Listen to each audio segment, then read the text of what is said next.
Salina Cruz, Apro.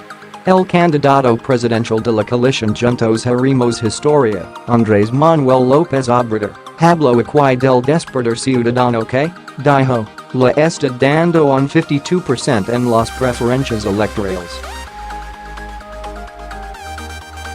Es algo nunca visto porque se va ganando no solo en el centro, el sur y sureste, también se está ganando en todos los estados del norte del país, destacó.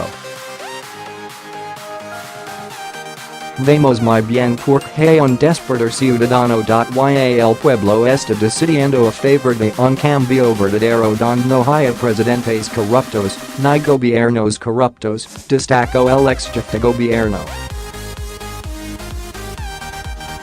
Sin embargo, subrayó, nosotros no debemos de actuar con arrogancia, con prepotencia.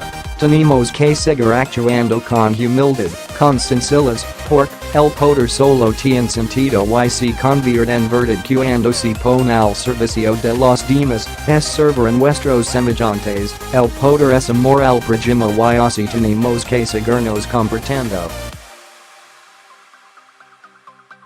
Luego de mencionar la encuesta publicada por el diario Reforma, que le da 52% de las preferencias electorales, contra 26% de su más cercano competidor, el panista Ricardo Anaya, López Obrador anunció una serie de proyectos para el Istmo de Tehuantepec.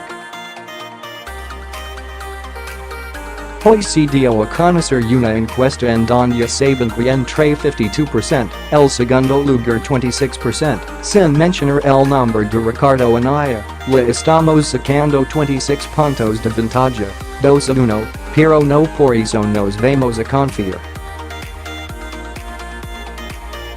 Hay que cuidar los votos porque esos son muy mañosos.Y galina que con huevo, ni aunque queman el pico, soltó. Luego pidió a los candidatos meterse casa por casa, orientando, organizando el pueblo y hablando con la gente, porque tienen un truco esos mañosos, trafican con el hambre y pobreza de la gente. En un encuentro con zapotecos, jueves, zoques y chantales del Istmo, el tabasqueño adelantó que uno de los proyectos para abrir empleos en el sureste tiene que ver con un plan para rehabilitar los puertos de Salina Cruz y Coatzacoalcos, así como establecer un corredor de empresas y fábricas. Sin embargo, aclaró, esos proyectos se realizarán consultando a las comunidades. No se va a comprar la tierra, y aprovecho para decirle a los campesinos que las apilitada, los que siempre quieren sacar ventaja, ya están viendo si compran las tierras, pero aquí van a estar incluidos los campesinos en los proyectos, van a ser socios. Virginia ser una sociedad entre iniciativa privada y sector social, puntualizó.Dijo que también se va a rehabilitar la refinería de Salina Cruz, para que produzca a toda su capacidad, y se va a concluir la carretera de Oaxaca al Istmo, que a punto leva años sin terminar y es un barril sin fondo.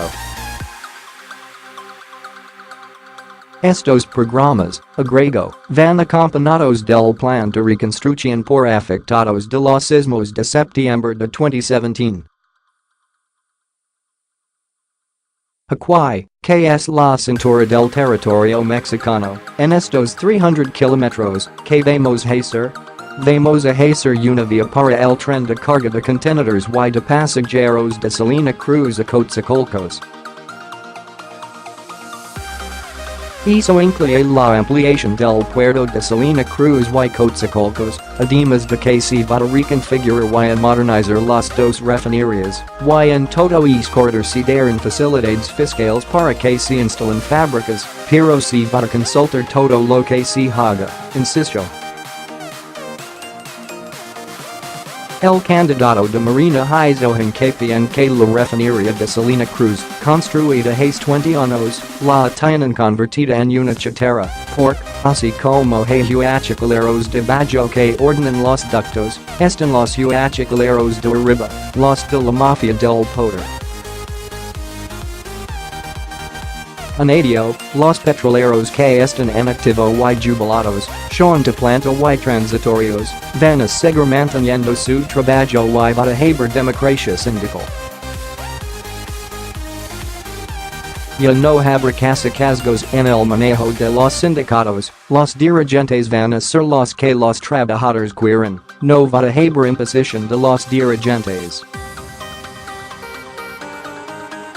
Es una vergüenza que tenga que ser a mano alzada.Va ser voto secreto y libre. También manifesto que iniciará un plan de reconstrucción de viviendas y se mejorará todos los espacios públicos que fueron afectados por los sismos.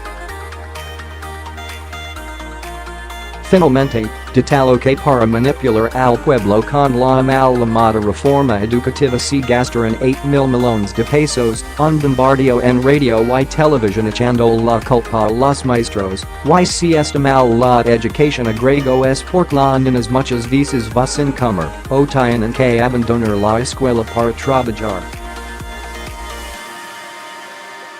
La reforma educativa, advirtió, se va a abrogar. Solto, que vamos a hacer? Vamos a ponernos de acuerdo con maestros, padres, pedagogos, especialistas y mejorar la calidad de la enseñanza, sin afectar los derechos laborales del magisterio.